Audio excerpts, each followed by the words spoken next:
A young warrior gasps for breath, overwhelmed as he faces a terrifying monster Kabaros, the wingless dragon, a high-level dungeon boss feared by many on level 67. The beast unleashes a fiery attack, putting the whole adventuring party in grave danger. The team's sorceress trembles, admitting her defensive spell might not withstand the flames. Suddenly, their armored elder freezes, eyes wide, as a small green goblin bursts from the blaze. The dragon roars again, preparing to strike. But the goblin moves with incredible speed, dodging effortlessly and slamming a wooden club into the dragon. The team watches in disbelief as the monster falls. A blonde youth questions how a mere goblin could do this. Then the elder spots a lone figure in the distance, revealing the goblin was summoned.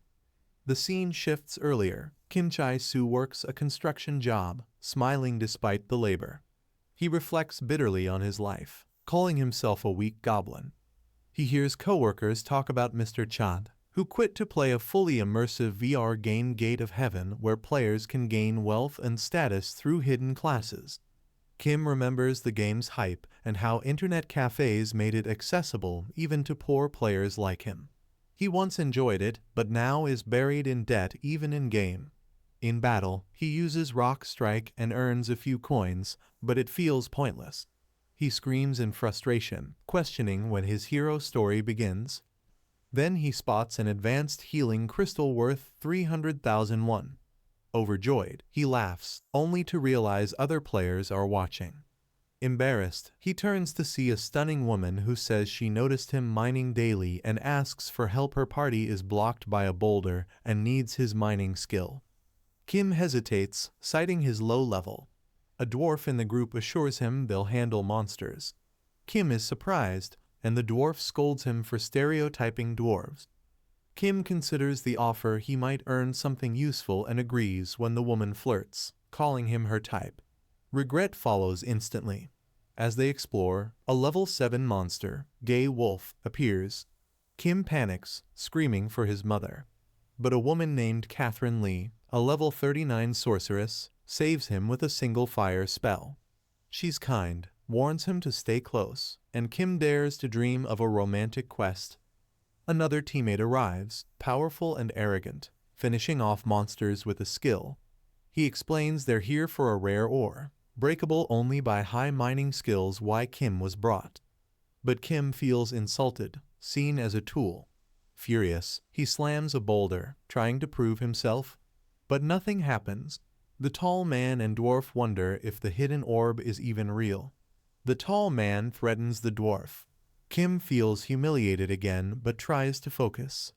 Then, with a sudden crack, the rock splits. Kim has uncovered a hidden dungeon. The group stares, shocked. Kim, thrilled, says this could mean huge rewards and even a hidden class. Catherine mocks him, but he doesn't care. Then, out of nowhere, the tall man activates PvP and attacks Kim, dealing 480 damage. Kim gasps, realizing they planned this. Catherine mocks him too. The man sneers, saying Kim was only tagging along.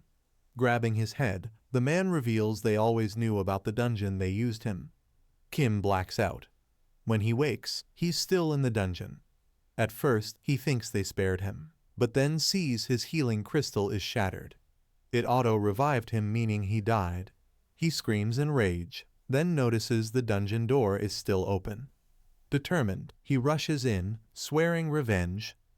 But he trips on stairs immediately after entering, crashing hard and losing 80 GP, cursing the poor design. He wakes on the dungeon floor, nearly dead, with only 20 GP. Ahead, a massive goblin sits on a throne. The label reads, Temple of the Goblins. Kim frowns. This isn't what he expected. Then he sees a hand on the ground, the dwarf, dead in a pool of blood. A screen asks if Kim has resurrection skills. He doesn't. He wonders if the dwarf didn't press the button out of greed. Suddenly, a red alert appears. The dungeon is extremely difficult and beyond his level. He should leave. Then, a scream, a party member. A massive hand grabs the tall man and crushes him. Kim sees it's not a goblin but a towering monster jerker, level 80. He panics. This wasn't supposed to happen. Jurger devours the man brutally. Kim gags, trying not to vomit. Gate of Heaven mimics pain and trauma. Safety systems only apply to low-level zones. This isn't one. Catherine screams for help. Kim freezes. What can he do? Fear overtakes him. He runs, swearing it's not his fault. They betrayed him. He admits he's weak but insists he wants to live. Then a strange message appears. The Goblin Lord senses a resemblance between you and him, cowardice and weakness. Kim stares up at the Goblin Lord. Something snaps. I don't want to be that way, he says, voice trembling. He sees Catherine's body trampled, blood everywhere. Kim remembers his real-life debt, rejection, no respect. He wanted to fight monsters, live with pride, but even in the game, he was used. Tears stream down as he shouts that he hasn't done anything to deserve this. You're just a goblin. Who are you to look down on me? He screams. Suddenly, a message appears. He's become an honorary goblin. Goblins will now assist him. Another message. He qualifies for a hidden class Goblin Summoner. Kim stares in disbelief, then laughs bitterly and refuses. But the system ignores him. The change is already complete. Furious, he tries to process what's happening. Just then, Jurger returns, roaring. Kim realizes there's no way out. He activates a new skill, summons a goblin. It looks weak and pathetic. He plans to use it as bait and escape. But the goblin charges Jurger. Kim turns to run but freezes. Damage numbers explode 100 million. The goblin defeats Jurger instantly. Kim stands stunned as XP surges. New skills unlock goblin feeding, goblin walking. The summoned goblins' experience skyrockets. Kim is frozen, unable to believe what just happened. Kim's mind flashed back to the gruesome image of Jurger tearing through the tall man's body. Meanwhile, in the real world, Catherine sat frozen in horror, her face drained of color as she screamed helplessly through her VR headset. A staff member rushed to her side, removing the headset in panic, only to realize she had suffered a psychological shock so severe she would never return to the game. She was now permanently retired. Back in game, Kim's summoned goblin continued to slaughter monsters effortlessly, dealing millions in damage with each hit. His screen flooded with notifications as his level skyrocketed. Eventually, Kim told the goblin to stop so he could collect loot, mana stones, wolf claws, anything of value. He figured once Jurger was defeated, the dungeon was cleared. Yet, everyone else was dead, and the only exit now was dying. Looking at the goblin that cleared the dungeon alone, Kim noticed something odd. Its level hadn't increased at all, even though his had reached 31. When he tried to view its stats, the system blocked access. It made no sense. How could something so weak-looking be this strong? Maybe it was a glitch. Still, Kim grinned. He didn't care. He'd exploit it before anyone noticed. He no longer needed to mine. He was going to rise to the top of Gate of Heaven. The next day at N Bank, Kim's number was called. The clerk informed him the wolf claws he brought were worth 97,001 and asked if he wanted the money in his account. Kim asked it be transferred elsewhere, then casually mentioned he had more items like Jurger's membrane and heart. The clerk's eyes widened in shock, and she called the bank manager. Kim was confused. Why the fuss? Sitting with the manager, who poured him tea and smiled, Kim coldly replied the tea was cold. The manager admitted he forgot to boil the water and leaned forward, saying Kim's items were extremely valuable. Kim asked why the manager himself needed to be involved. Smiling, the manager said that with items like Jurger's parts, better investment options were available. He couldn't just treat this like pocket change. Kim blinked in disbelief when he learned their value, 230 million. His hand froze, still gripping the teacup. Later, Kim joyfully told his goblin that he'd managed to pay off 10% of his debts, playfully teasing it like a pet. He quickly took it back. He couldn't lie like that. The goblin was still ugly. As they walked through the city, Kim tried to unsummon it but failed. The goblin began screeching, attracting attention. People mocked its ugly appearance, wondering who summoned such a thing. Kim's embarrassment grew when bystanders mistook him for the goblin. Rage built inside, trying to move the goblin away. He panicked when it started provoking a stranger, drawing a larger crowd. Then a large man named Patton stepped forward, furious at the goblin's presence. The crowd whispered mockingly, calling him the Destroyer, though no one took him seriously. Kim grew nervous. Someone who called himself that was never just average. Kim tried to calm Patton, insisting the goblin wasn't dangerous. But Patton ignored him and attacked. The goblin instantly retaliated with brutal force, defeating Patton in a flash. A message appeared. PK mode activated. Pain levels were capped to prevent higher-level players from bullying low-level ones. The crowd stood in stunned silence. Whispers flew. How had that tiny goblin taken Patton down? Kim's heart pounded. If people learned this monster belonged to him, his life would explode with trouble.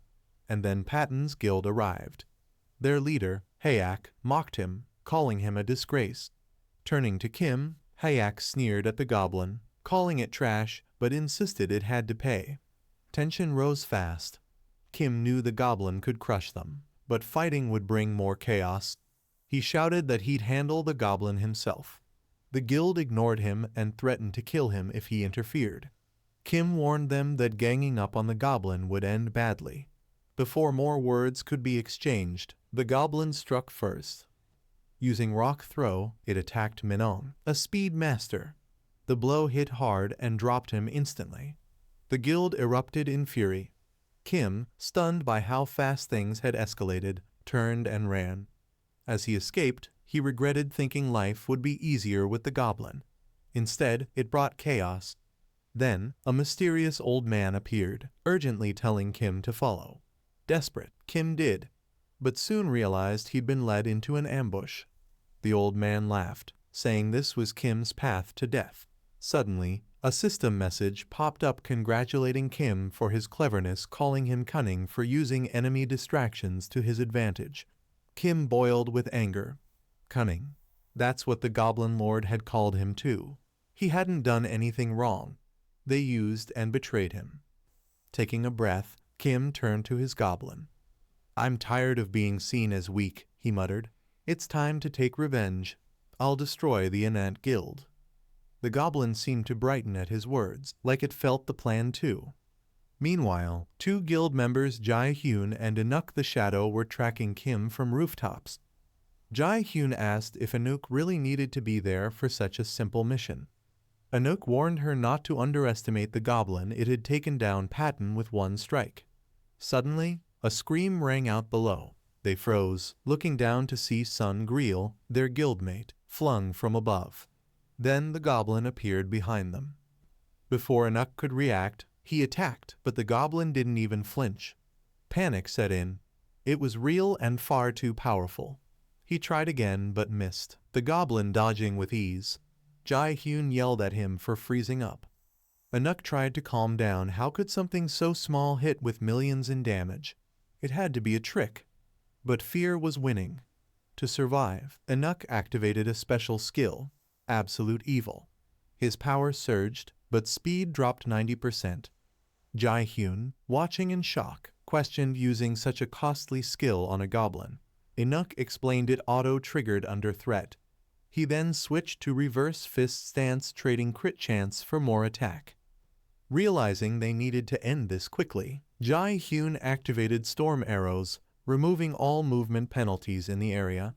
Frustrated, she grumbled about needing to use a major skill just to fight a goblin. With his speed restored, Anuk lunged at the goblin and landed a strike. But the result, 0 damage. Anuk froze in disbelief. Again 0. He couldn't process it. Before he could react, the goblin grinned and launched a surprise attack. The blow hit hard, throwing Anuk to the ground, his body writhing in pain. Jae-hyun stood frozen, unable to understand what she'd just seen. Slowly, realization hit. This goblin wasn't ordinary. It was something much worse. Kim stepped forward, watching her in silence, his eyes dark with satisfaction. I'm the one who summoned it, he said. Jae-hyun's expression shifted from shock to fear. Everything had changed in an instant. Jae-hyun stood frozen in disbelief as goblins cackled beside Kim. Inhawk, one of Everton Guild's strongest, had been easily overwhelmed by this goblin. Her mind struggled to process it. But Kim, with a deranged expression, dismissed her confusion coldly. "It's none of your business, and right now, I'm beyond pissed." Jae-hyun, trembling, demanded to know why he was doing this. "What have I done?" she cried. Kim grinned cruelly. "It's all your fault. You started this." Horrified, she called him insane. Realizing he sounded unhinged, Kim tried to backtrack, claiming she had attacked first and he and the goblin were only retaliating. But Jae-hyun's panic intensified. Embarrassed by how out of control things were getting, Kim turned to the goblin, yelling for it to stop her from screaming. The noise had drawn a crowd. People pointed up to the rooftop. "It's them, the ones from earlier," Kim panicked. "They had to escape." The crowd murmured in fear. "The goblin destroyed the Everton Guild. Is it going to kill her next?" Kim shouted at the goblin to stop. Miraculously, it obeyed. Jae-hyun remained frozen in fear, and to Kim's shock, the crowd below began cheering for him. They thought he was saving her. "You can do it," someone yelled. "You're gonna beat the goblin." Confused, Kim realized the public misunderstood everything. They believed he was the hero. He imagined Jae-hyun gazing at him with gratitude, picturing himself delivering a dramatic line like, "Your time is up." A dark grin crossed his face at the thought. The cheers excited him more than they should have. Striding toward Jae-hyun with a twisted expression, he warned, "Swear to stay silent. Tell no one about me or the goblin and I'll let you live." Terrified, she agreed. Kim's smile softened. But suddenly, he turned on the goblin, theatrically accusing it of harming innocent people. He activated Goblin Walk, summoning a chain of light that bound the goblin. The crowd gasped as Kim slammed it down. "I won't forgive you," he shouted. The people were awed. A beginner player with a monster binding skill, incredible. Kim received a system message: the goblin's mood has improved thanks to Goblin Walk. Was the goblin enjoying this? No time to think. He warned the crowd to stay back. Jae-hyun, watching, whispered, "I get it now. He's over level 50. That's why Everton failed." The crowd gasped, so Kim wasn't just strong, he was elite. Kim pushed the goblin away, using another skill to summon goblin food, then shouted, "This is your end." The goblin darted after it. Kim ordered the city gates closed. The gates slammed shut behind the goblin, locking it out. The crowd cheered.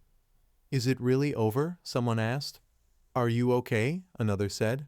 Kim, flushed with pride, had gone from lunatic to local hero. Jae-hyun approached him, serious again. She told him her guildmates had respawned at the Resurrection Temple in Pascal, only she knew the truth. She promised to keep it secret. Sensing opportunity, Kim asked, "Pascal? Is that the sacred zone? Infinite HP, no damage?" Then his expression darkened. "If you betray me, I'll kill you every time you respawn." Jae-hyun screamed in terror, vowing to never reveal anything. Kim finally relaxed, lying in his bed in a beautiful new room. All of this madness, chaos, lies had somehow worked out. But he remembered someone, Catherine. Guilt briefly surfaced. He had failed to save her. Then another thought struck him, the Goblin Point. Opening his status, he saw Kim Soo Goblin Summoner. Goblin Points, 1.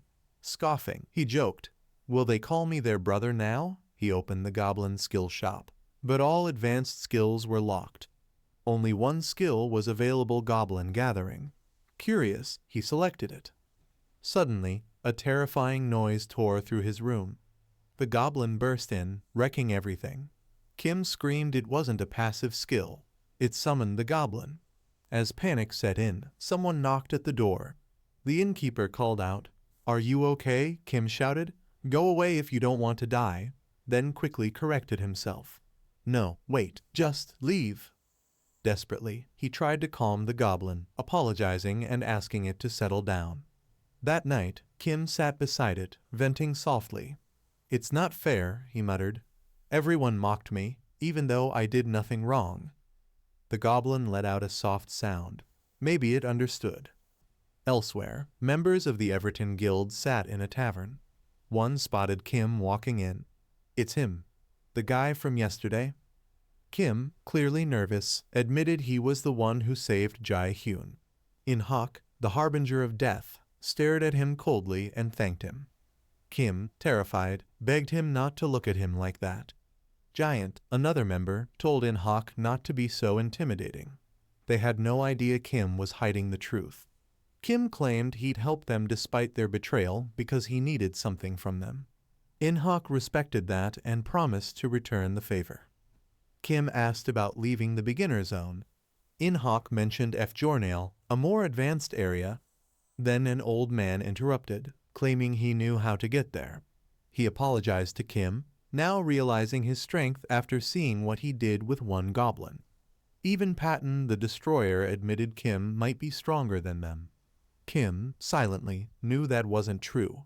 If In Hak had attacked yesterday, he'd have died in one hit. The old man explained that to leave the beginner zone, known as Leaf, Kim would need to clear a raid boss dungeon. Unlike field dungeons, raid dungeons only open at set times. The Leaf raid dungeon opened once per month. That's why everyone was here to prepare. But yesterday it was ruined by a certain goblin. Kim's eyes widened. His goblin had ruined the only way out. He was now stuck in Leaf for a whole month. Furious, he grabbed In Hak by the collar. "There has to be another way out," he yelled. In Hak calmly replied that there wasn't, and with that, their debt was settled. As the Everton Guild walked out, Giant gave Kim a sympathetic look. Meanwhile, the goblin, hiding behind a crate, laughed softly. Then it looked up something had changed. A chill ran through the air. The raid boss dungeon gate, which had closed yesterday, creaked open again. A system message flashed before Kim. "Raid boss dungeon has reopened." Everyone stared in disbelief. The old man gasped, "This shouldn't be possible." In Hak narrowed his eyes, repeating to himself that the gate wasn't supposed to open again. Then another message. "Raid boss dungeon has reopened." Kim stood frozen, the room buzzing with murmurs of shock. Peyton the Destroyer shook his head in disbelief. The raid boss dungeon had reopened. The group stood before the gate, stunned. In Hak asked the old man how many were inside. "No one," he replied. The previous team had already completed the dungeon and moved on. "So, we're the only ones," In Hak muttered. Kim's eyes narrowed. "I knew it," he hissed. "You were trying to leave me behind. Betrayers."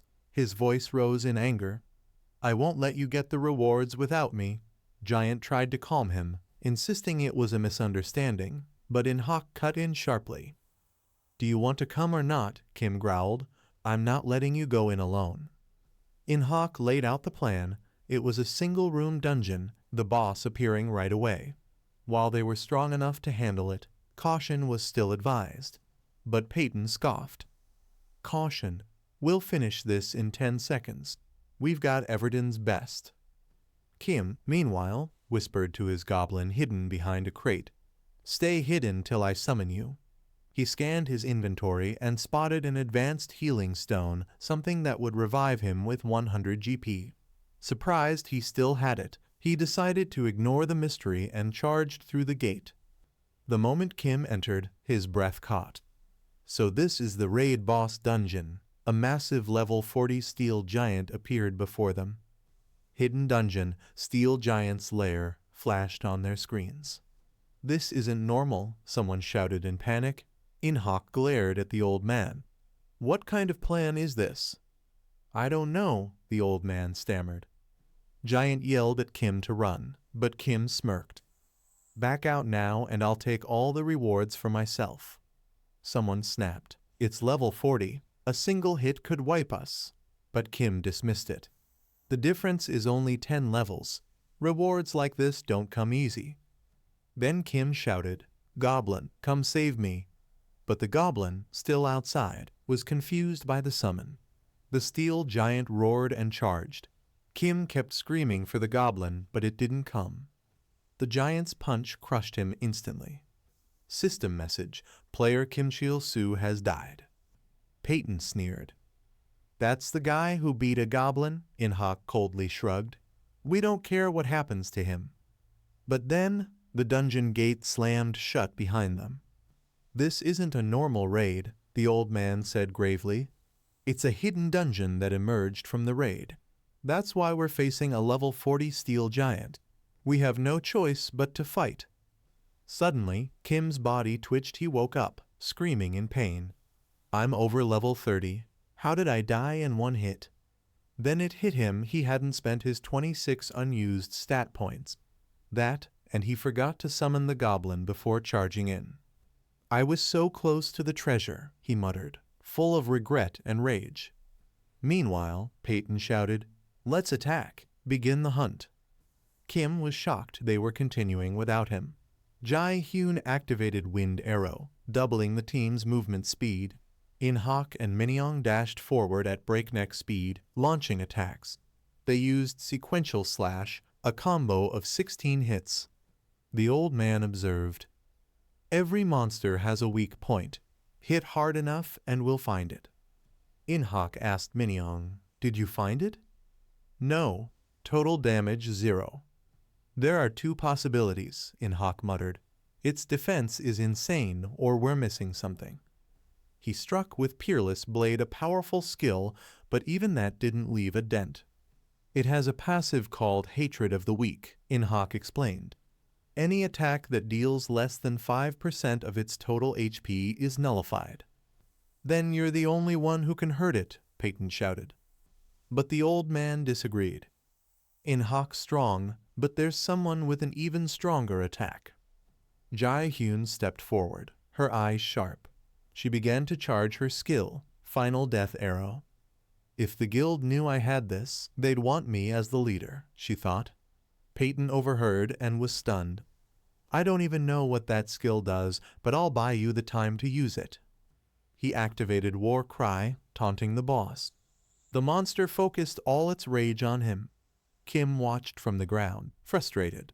Idiot, why draw aggro instead of running? Peyton was struck, but he endured. That's it, he mocked. But the old man warned him not to be reckless. Then the old man used pain sharing, splitting damage with Peyton. The one with higher HP will take more, he explained. Kim, still watching, noted their levels were low, and none of them had hidden classes. But their teamwork was flawless. The assassination team stepped up. Their goal, reduce the boss's defense using their passive, Weak Point Reduction, which had a 1% chance to lower defense by 2% per hit, stacking up to 5 times. Kim was stunned. So this is the power of a real, well-organized guild, his frustration deepened. If they defeat the monster, I'll gain nothing. He watched, helpless. Then the monster locked onto Peyton again. Peyton, startled, yelled, Why are you looking away? I'm your enemy. But the monster responded with surface destruction, a devastating AO move. The ground shattered and many team members were instantly killed. Kim, now awake and burning with fury, activated the advanced healing stone. System message, reviving player Kim Chulsoo with 100 GP. He smirked. The hero always arrives late. Suddenly, the system announced, Steel Giant has selected Kim Chulsoo as its target. Kim's eyes widened in horror. Several team members were thrown back, injured from the Steel Giant's devastating attack. Peyton stood frozen, stunned at the fallen bodies around him. Enraged, he charged in, activating Giant Slash. But even his best effort dealt only 3,890 damage, a fraction of the boss's HP. The old man used pain distribution to share the hit, but took 2,456 damage, muttering in pain that the plan failed. A system message flashed. Peyton the Destroyer and the cunning old man have died. Kim stood frozen. I just revived myself. It's not my fault, he shouted. In the shadow, stepped up calmly. Analyzing the situation, he explained that Kim's sudden resurrection had messed with the boss's target priority, causing it to attack wrong targets and overwhelm the team. Jae-hyun, the bringer of death, asked if she should fire her one-shot death bow. Her HP was down to 46%, and using the skill would drain even more. "No," In shouted. "It's too soon. Our defense-reducing passive is only at 3 stacks. We need 5. He vowed to buy her time. Jae-hyun prepared her shot but kept it charging. Kim tried to help. "Can I assist?" Jae-hyun snapped. "You're useless without your goblin. Just stay out of the way." Kim sulked, thinking, "They need me, yet they treat me like trash. It's their fault the goblin isn't here." He smiled bitterly, remembering his level 999 goblin, and decided to watch them fail. Just then, the steel giant targeted Jae-hyun and charged. As predicted, it went for the ranged attacker. In tried redirecting it, using Twin Blade Frenzy, dealing 1e920, then 1e980, and 1e912 more damage in quick succession. Finally, the boss saw him as a threat. System message, target changed to in the shadow. HP remaining 20/460 30,000. In used rapid evasion, but a fatal message appeared, not enough mana. He took a direct hit and was sent flying. System message, in has died. Kim stared in shock. "I should have stayed dead," he muttered. Jae-hyun screamed, "This is all your fault." They argued bitterly. "I needed 10 more seconds," she shouted. "I'd rather you all die than take the reward," Kim barked back. Suddenly, the steel giant roared and selected Jae-hyun again. As it charged, she stopped arguing. "This isn't the time," she said, preparing to fire her unfinished skill. But Kim stood next to her, grinning. "You can't move while charging, right?" Startled, she screamed, "What are you doing? Stay away." Kim grabbed her and ran at full speed, dodging the monster's strike and laughing maniacally. "How are you that fast?" someone shouted. In his mind, Kim revealed the secret: he had used all 26 unspent stat points in speed. Then he remembered something. A new goblin point had been earned during his argument earlier. Maybe the Goblin Lord is punishing me for being selfish, he wondered. Suddenly, Jae-hyun shouted, "I'm ready to fire." "Do it now," Kim yelled, throwing her over his shoulder. She warned, "If I miss, it's over." Kim ignored her. "I want payback for the blood I lost and that healing stone." The monster spun violently. An area attack was coming. It activated its most powerful move, World Destruction skill. The ground shattered. Debris flew everywhere. Kim realized the move covered the whole area and Jae-hyun only had 18 GP. Even he would die with his 100 GP if hit directly. Jae-hyun struggled to aim through the chaos. Kim muttered, "I'm starting to see something." She hoped it was a solution, but he said it was just memories of childhood. "That's your life flashing before your eyes," she said sarcastically. Then suddenly a rift opened. A clawed goblin hand tore through the air. The goblin appeared, laughing madly. Kim screamed, "What took you so long? I summoned you forever ago." Jae-hyun was stunned.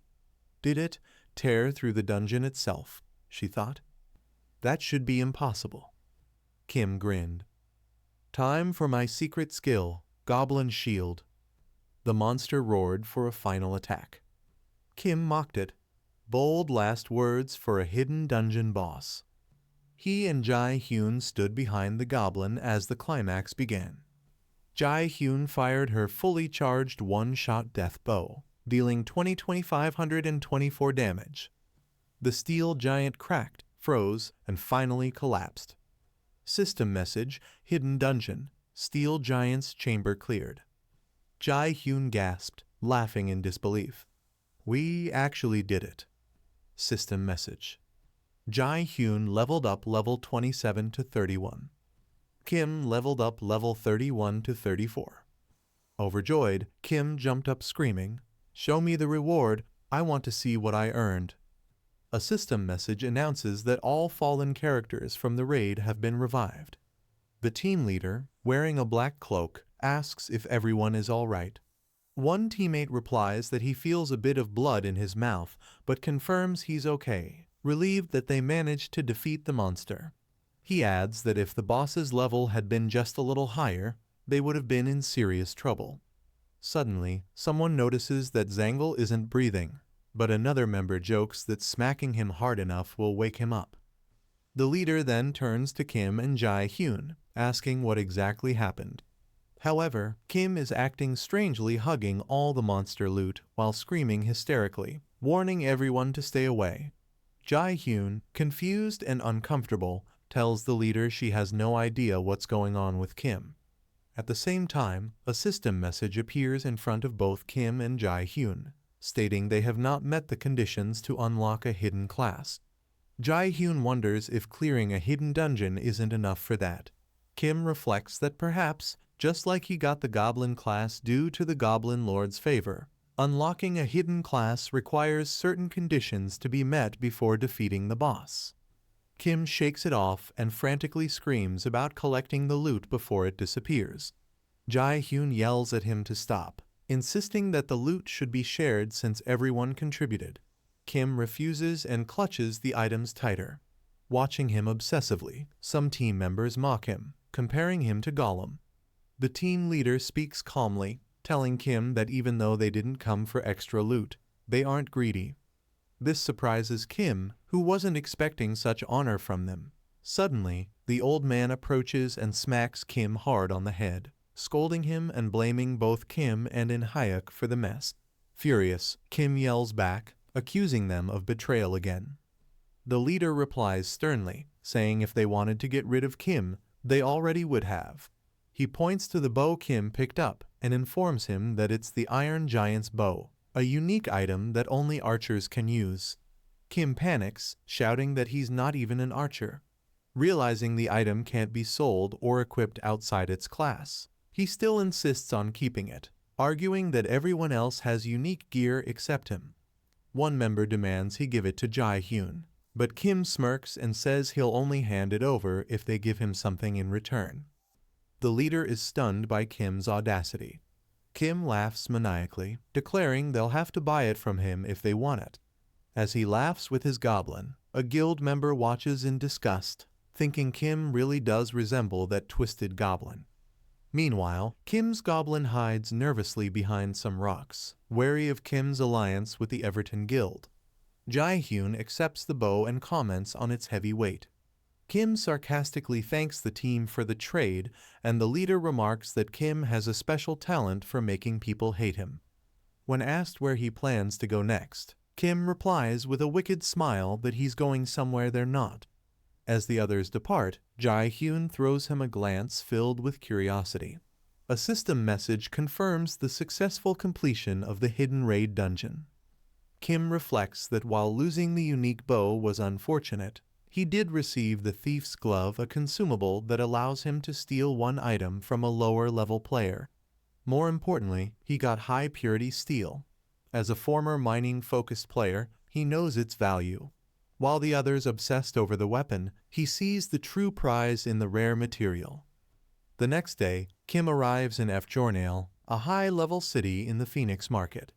He's overwhelmed by the sight of elite players clad in extravagant gear and mutters to himself that he can smell the sin of money in the air. But his excitement fades fast when he remembers how easily he was killed by a monster 9 levels lower than him. He realizes he's still wearing his old level 3 armor, which even gives him negative defense stats. Suddenly, his goblin screams loudly to get his attention. Kim warns it not to cause trouble in the village, but a massive monster suddenly appears, terrifying him. Panicking, Kim yells, wondering why a boss-level monster is in a peaceful area, and demands the goblin protect him. Just then, a calm voice addresses him. A powerful, elegant woman named Irene lounges atop the monster and asks if that goblin is truly his summoned creature. Kim realizes the monster is her summon. Irene explains the beast, Michelle, behaves well in the village. Kim immediately senses her overwhelming strength and knows even top guilds like Everton couldn't stand against her. Irene gently asks for a name. Kim proudly replies, Kim Chulsoo, but she laughs and says she wasn't talking to him, she meant the goblin. She's surprised Kim never named it. He scoffs, saying it's ridiculous to name a summoned monster. Irene smiles and says, one-sided relationships are usually unstable. She points out that the goblin immediately took a defensive stance for Kim, showing deep loyalty, even without a name. She wishes him luck and hopes their next meeting will be more interesting. As she leaves, Kim shouts sarcastically that he doesn't need her advice, claiming he and his goblin are perfectly fine. Later, Kim visits a gear shop and is greeted with disdain by the NPC, Humphrey the Sharp-Tongued, who insults Kim's gear, calling it worse than trash. Kim defends himself, explaining he came to buy better armor. Humphrey shows him a piece of high-quality steel armor for 350 gold, about $40. Kim buys it, realizing he needs solid defense or he'll just die again.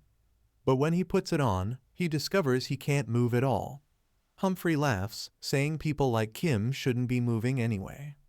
Kim then remembers he invested all his stat points into agility, making heavy armor useless. He tries to return it, but Humphrey offers only 30 gold, calling it trash. Kim screams in rage, realizing he's been scammed. Then he notices a golden exclamation mark over Humphrey's head.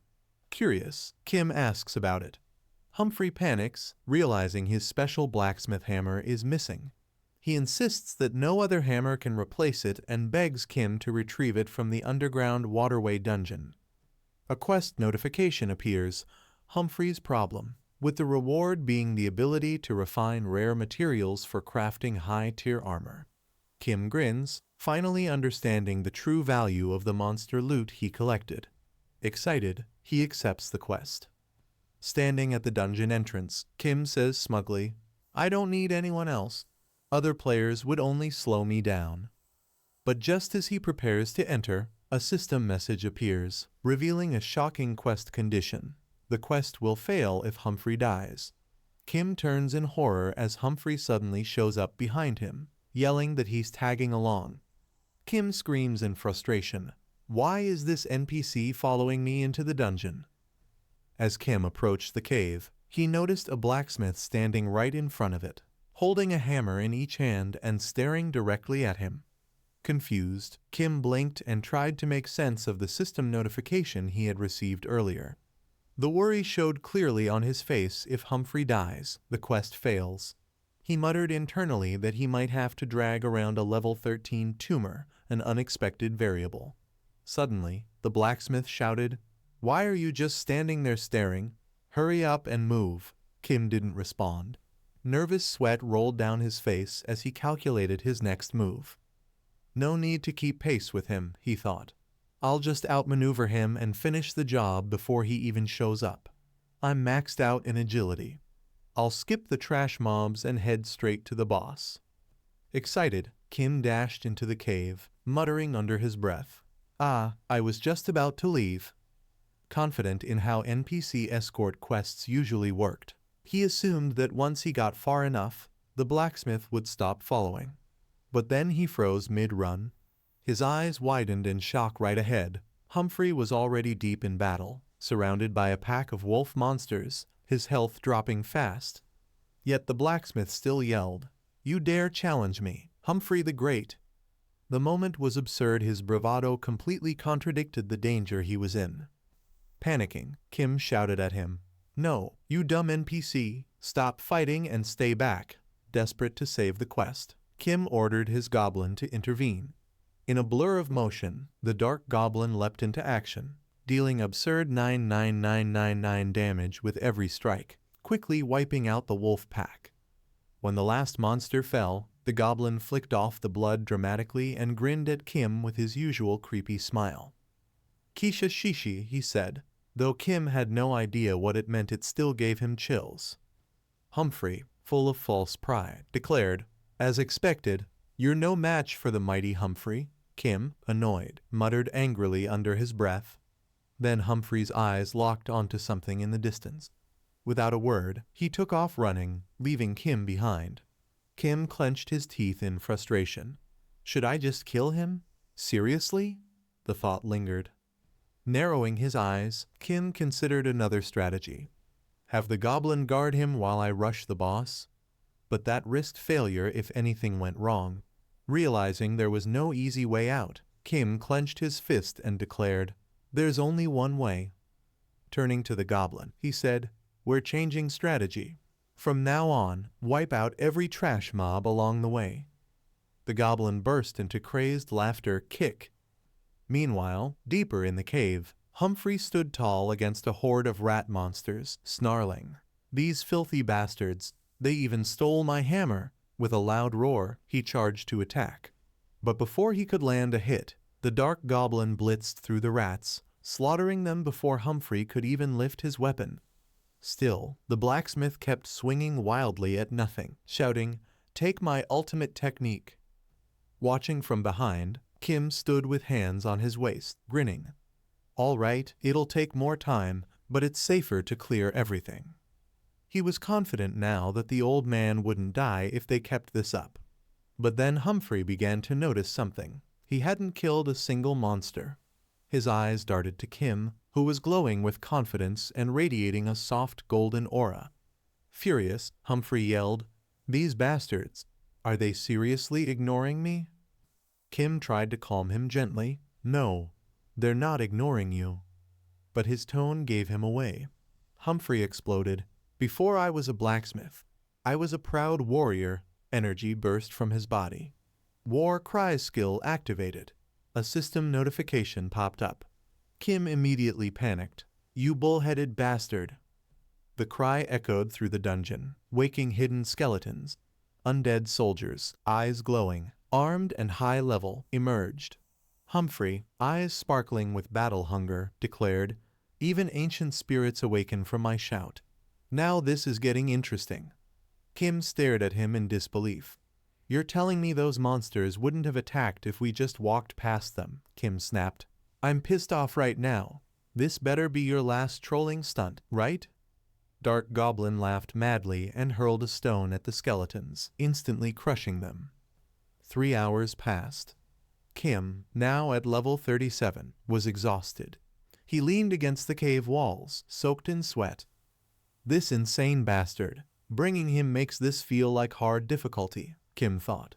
Suddenly, the blacksmith blurted, "I'm still Humphrey." Click. Kim stepped on something.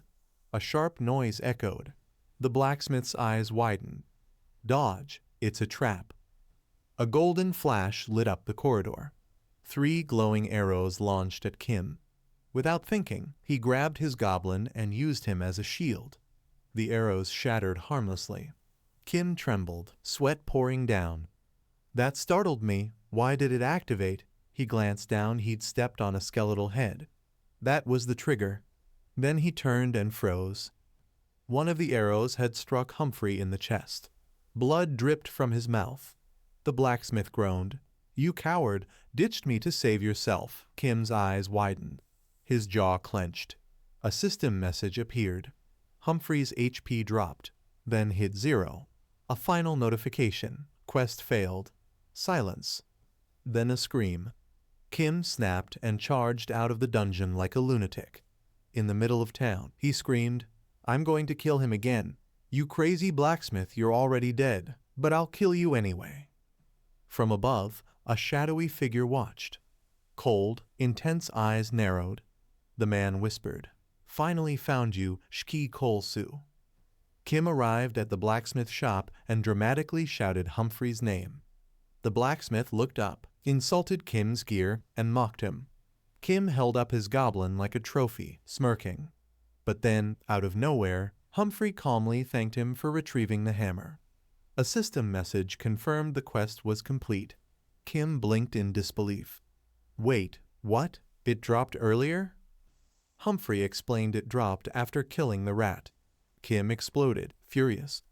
"Why didn't you say that before?" Humphrey replied bluntly. "You're trash like always."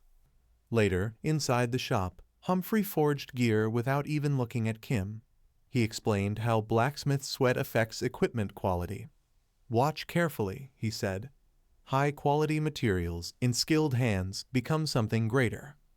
Once finished, He declared the armor complete, then insulted Kim again, saying it was wasted on him. Kim pointed out he hadn't even broken a sweat. Humphrey replied seriously, "Exactly. That's why the quality is low." When Kim put on the armor, he was amazed. It was his first rare armor, made from hidden boss materials. Other players gathered to admire it, though Kim was too distracted to notice. A system window displayed rare blue steel light armor with level and agility requirements and a special skill chance. Then Humphrey reappeared, saying he wouldn't charge for the armor and didn't want any disgusting gratitude. Kim smirked. "I wasn't planning to pay anyway." Suddenly, a system notification appeared, PK mode activated. Kim sensed danger instantly. A blade flashed behind him. He dodged just in time. It was the man who had watched him earlier. The attacker paused, acknowledging Kim's dodge and accusing him of leaving a young woman half dead. A crowd gathered. Kim, confused, muttered about his agility stat. "What are you talking about? Who is she?" The man called him by name, accusing him of pretending not to know Catherine, and attacked again. Kim dodged once more, holding his head in confusion until the memory hit. Catherine, the girl who had betrayed him in a hidden dungeon. She had tricked him into joining her party, only to backstab him. Back in the present, Kim shouted that he was the victim.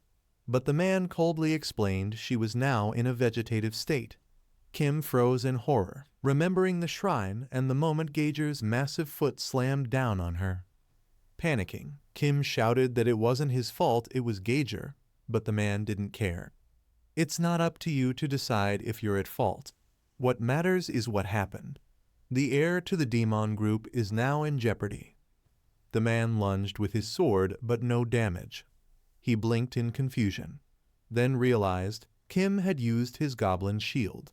With two ugly goblin faces snickering, Kim smirked and said, "Should have started with this from the beginning." The goblins cackled together. Like classic villains, oh, but let's not forget his name was Lloyd. The weight of the entire situation hit the protagonist hard as the man finished explaining everything. Thoughts raced through his mind as he processed it all. He remembered why he kept going despite how tough working on manhwas was. A message from demonic scans echoed in his head. "Please, if you like our work, consider donating here." Then the name hit him: DM Group. Cars, phones, semiconductors, and more, an international giant. Not just in Korea, even getting a job there was a life milestone. And now, here he sat in a hospital room, staring at the unconscious daughter of the conglomerate's chairman. She lay motionless, an oxygen mask covering her face. She had collapsed during a party with him because of the game. The man in front of him broke the silence, asking if she was really attacked by a level 80 monster in a hidden dungeon. Nervous, the protagonist stuttered, sweat pouring down as he muttered something about trauma and total incapacitation. But the man wasn't buying it. He leaned forward, demanding to know how a level 3 like him had escaped while a level 40 girl ended up like this. Panicking, the protagonist rambled about getting a hidden class and escaping by sheer luck. Then he admitted, regretfully, that she should have gotten the class instead. Looking at her again, he thought how doctors had done everything, but she still wouldn't wake up. If it were him, he'd be dead by now. The man's expression grew darker. How could a level 3 survive against a level 80 monster? Laughing awkwardly, the protagonist asked if there was a chance she'd recover. The man snapped, reminding him she wasn't dead, just unconscious. Even the best doctors didn't know why she wouldn't wake up. With nothing left to do, the protagonist softly asked if they should try healing her through the game. The man adjusted his glasses and told him to go on. The protagonist made a thoughtful pose, pretending he'd read an article once about someone regaining consciousness while logged into Heaven's Gate. But even as he spoke, he knew it was a lie, a 1 in 9 million chance. Still, he gently took the man's hand and, with fake concern, said they should at least try. Inside, he was bitter. They lied to me too. Yet his expression seemed so genuine that the man stared at him silently, deeply contemplating. The next day in the game, The girl's avatar appeared, but she was blank, expressionless, like a lifeless puppet. A nearby goblin ogled her and laughed pervertedly while the protagonist froze in panic. The chairman actually gave permission. They let her log in while unconscious. Clenching his jaw, he realized how desperate they were. Then a darker fear crept in. If they found out he lied to DM group, he'd vanish. He circled the silent girl, thinking, this is bullshit. Recovering consciousness through a game? Never heard of it. But then he smirked. At least I'll be remembered as someone who tried. He leapt into the air and shouted dramatically in the square, can they really ignore someone who tried this hard to save the air they all gave up on? The goblin cackled behind him, but he didn't care. If she woke up, jackpot. If not, no loss. Staring at her face, he held her chin and muttered in mock seriousness, I'll pretend to save her for a while. Then, with a dramatic fake cry, he wailed they should prepare for the worst. After his act, he hugged himself like a mad genius, spinning and laughing. Then reality hit. How was he supposed to drag around someone who couldn't walk? His eyes landed on the goblin. That's it. Soon, the girl was being dragged behind him by a rope tied around her waist, with the goblin pulling her along like a slave. He confirmed the system was forcing her to follow. But then came the stairs. Whispers surrounded him, people muttering how disgusting it was to make a goblin drag a female player. Is this really okay? He tried to explain, I swear I'm close with her, but a girl scoffed. Treating someone you're close to like that? A guy added. If I get close to you, will you hit me too? His mind cracked. This is bad. This is just like the last town. As if on cue, a voice called out, this way. It was the old man again, waving from behind a building. But this time, the protagonist folded his arms, smirking. Explain first.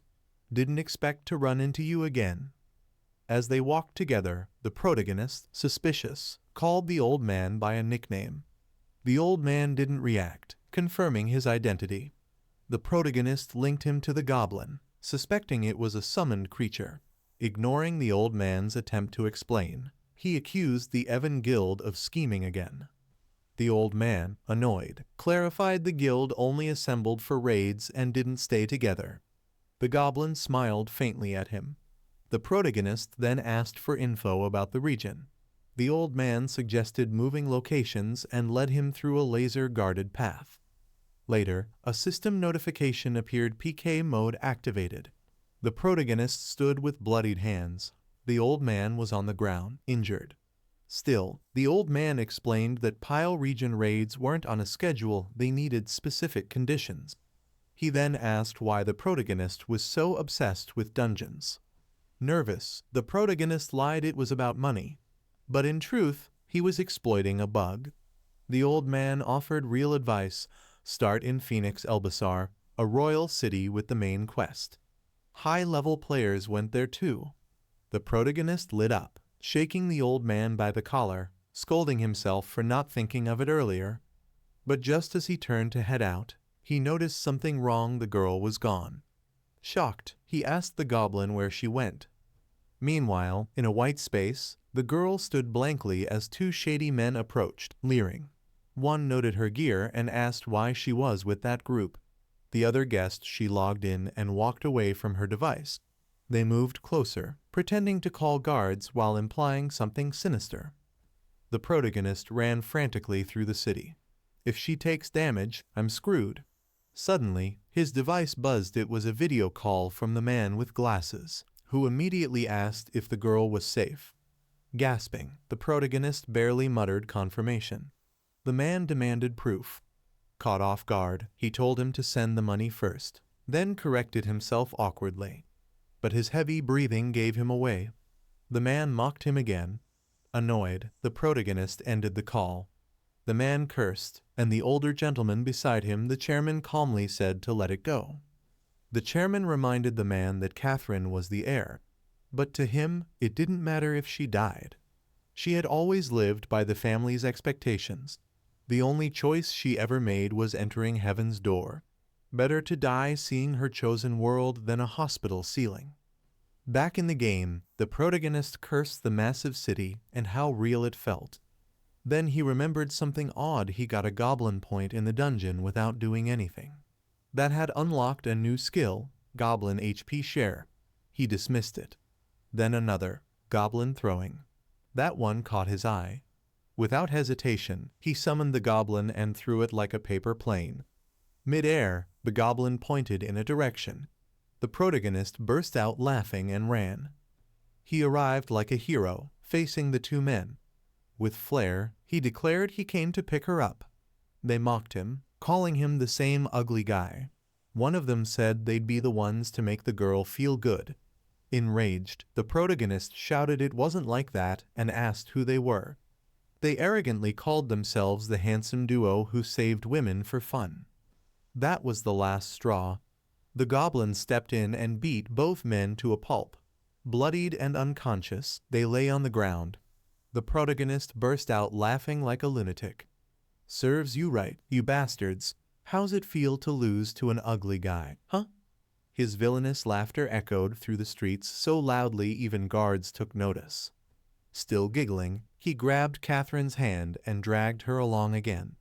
But as he turned the corner, his smile faded. His eyes widened in horror. "I am fucked." A soldier suddenly blocked their way, spear raised and voice sharp as he accused Keem of murder and kidnapping. Skeem, caught off guard, raised his hands in surrender and tried to explain it was all a misunderstanding. But even he knew how weak it sounded. He debated taking down the lone soldier before backup arrived. But then, unexpectedly, a goblin strolled forward with a grin, and an old bald man appeared, placing a hand on the soldier's shoulder, cheerfully pretending he had been looking for him. Skeem's eyes widened. He recognized the old man, a smooth-talking liar from before. When Skeem asked what he was doing, the man leaned in and warned him that killing a god NPC would trigger dangerous consequences. If Skeem wanted to avoid being hunted, he needed to stay calm.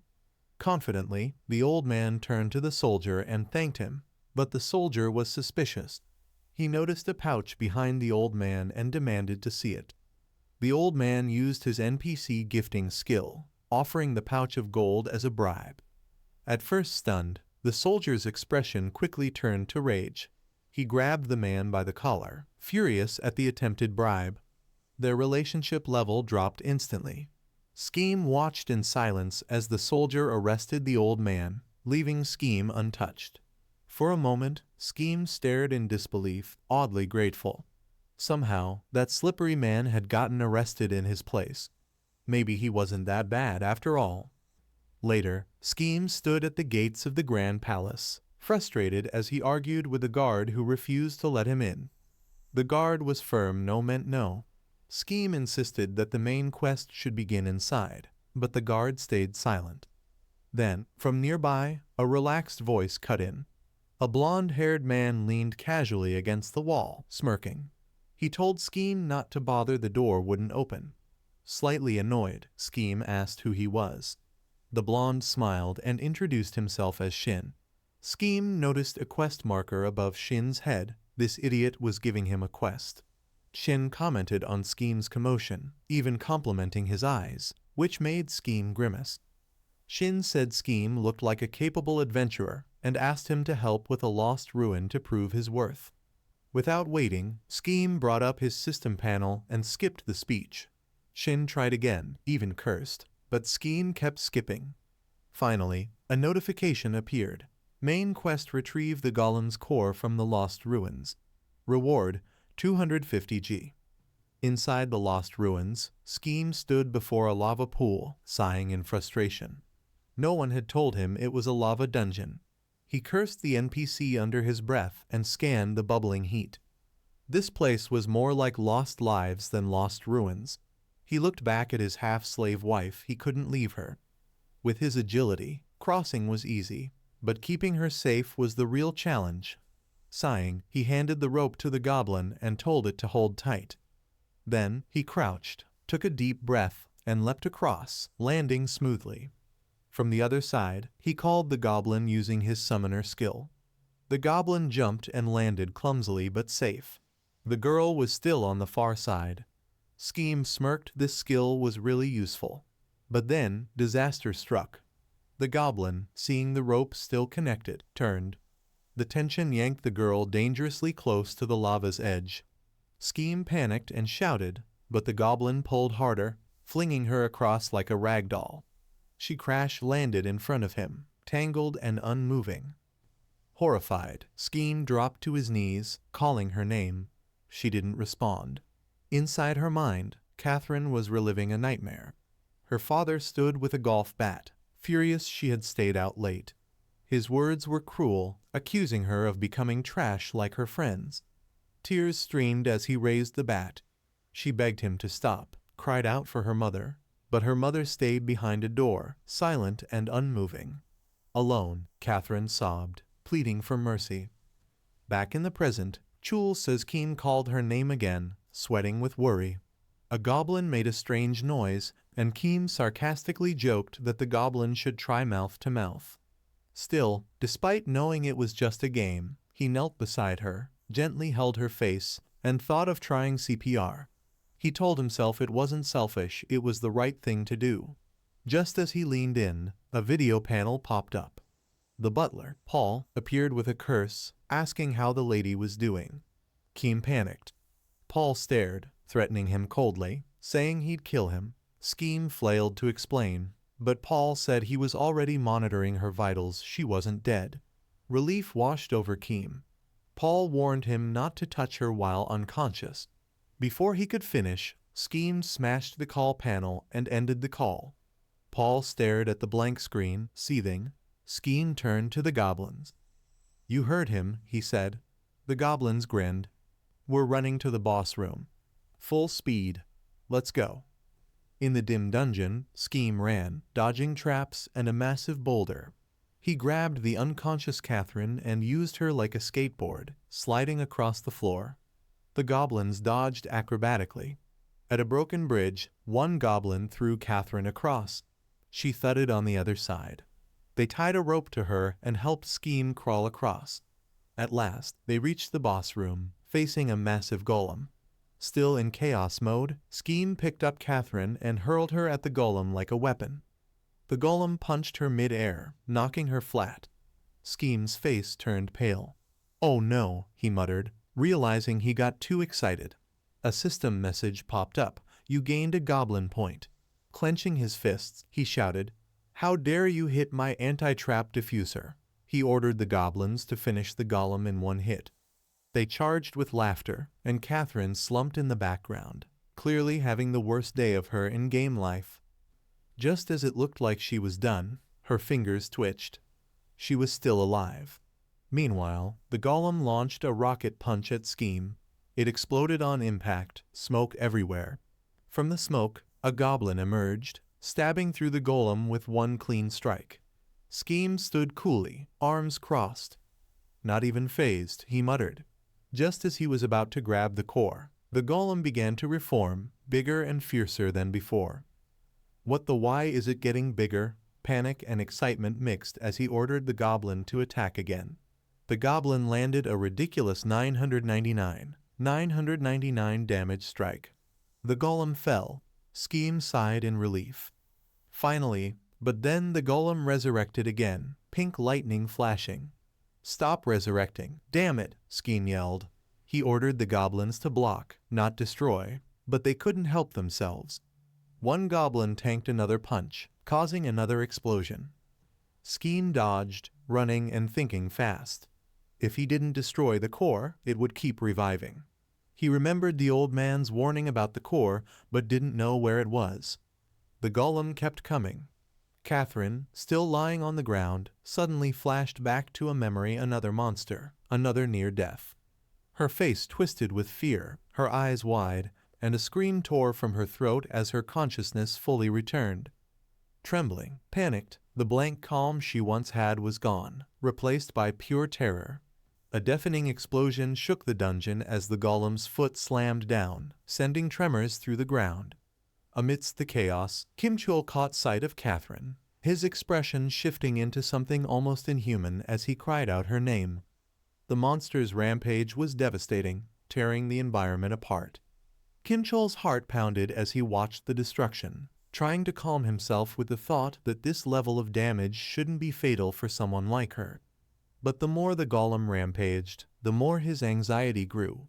In shock, he bit his hand, his goblin companion copying him with a wooden stick.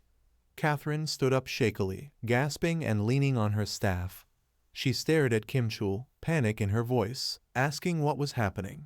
Her tear-filled eyes looked lost as she demanded answers. "Why am I here? Who are you?" she cried. "What the hell is going on? A magician like me should have had an escape skill. I almost died, you idiot." Seeing her awake but disoriented, Kim Chul broke into nervous sweat. He worried she might remember everything. But something in her face reassured him she was fine now. Surely, she should be grateful. He smiled brightly, thinking to himself that he'd saved the heir to the semi-young group and was about to be rewarded big time. But Catherine wasn't thankful.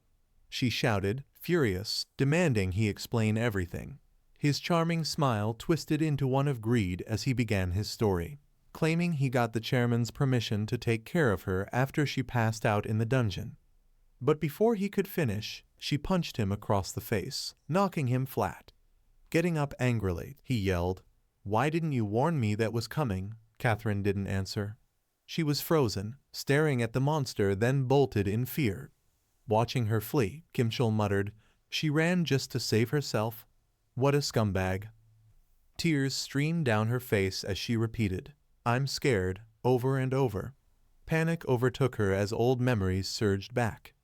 "If Dad finds out I used Heaven's Door, he'll kill me," she thought, her mind spiraling. In the real world, her physical body trembled violently. The doctors monitoring her panicked. A butler rushed over and demanded to know what was happening. A doctor confirmed she regained consciousness, but something had gone wrong. The butler clenched her hand, seething with rage, thinking back to Kim Chul. "What the hell did that bastard do to her?" he asked if it was possible to force her out of the game. The doctors shook their heads. She'd just regained consciousness, and logging out during a dungeon raid was disabled. Still, the butler decided, "If Kim Chul is in there with her, I'm going in too." Back in the dungeon, Kim Chul was still dodging the golem's attacks. A rock missile flew toward Catherine as she ran in terror. Just before it hit, the goblin smashed it midair. Dust exploded everywhere. Kim Chul scolded her, saying she couldn't outrun the monster at her speed, but then noticed her condition. She collapsed, sobbing, "I'm scared." Standing in front of her, he thought, "What's wrong with her? I need to fix this fast." He gestured to the goblin, who moved behind her, ready to act. Kim Chul considered knocking her out. She was a burden now. But when he looked into her face, he hesitated.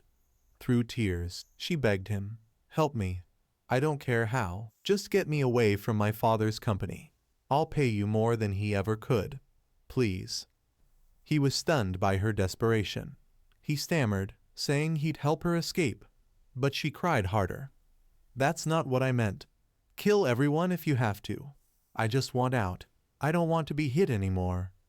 Her sobs echoed as the goblin behind her waited, stick in hand. Then a call came in. It was the furious butler. "Kim Chul, you bastard. Show me Miss Catherine right now, or I'll come there myself." Before he could finish, the goblin started moving toward Catherine, but Kim Chul stopped him. "Stall the golem for a minute," he ordered. The goblin cackled and ran off. Sighing, Kim Chul turned back to the call. "You're so persistent. You think I'm going to eat her or something?" He gently lifted Catherine's face and showed her to the butler. "She's fine. See?" Smiling. "Business is about trust, right?" But the butler narrowed his eyes. Something felt off. Catherine didn't even seem conscious. That earlier reaction, was it just a seizure? He adjusted his glasses. This was a misunderstanding, but she's clearly not well. Get out of the dungeon. I'm ending this arrangement. I'm taking her back. Kim Chul's face contorted in frustration. "You can't end things now. This is a critical moment." But the call ended. Kim Chul stared at the blank screen, gritting his teeth. "Sorry, Mr. I can't let you pull out now," he exhaled. Man, that scared the hell out of me. He turned to Catherine. Let's be clear, you'd better pay up. Still crying, she replied, that was a lie. His temper snapped. You little, kneeling before her, he hissed. I need a lot of money. If you don't pay, I'll tell them you woke up and collect a reward from your family. Trembling, Catherine pleaded. I'll figure something out. I'll sell all my gear. Just don't tell anyone. Everything I'm wearing is top tier. You can have it. Kim Chul looked annoyed. You think that'll be enough? But then she said, 100 million. He froze. That number changed everything. He jumped up and clapped. Time to work, he shouted to the goblin, who stopped fighting the golem and turned, awaiting orders. But the golem had changed. It was now massive, with 4 arms. Kim Chul screamed. You were supposed to stall it, not let it level up. The golem charged. Kim Chul and the goblins ran for the exit.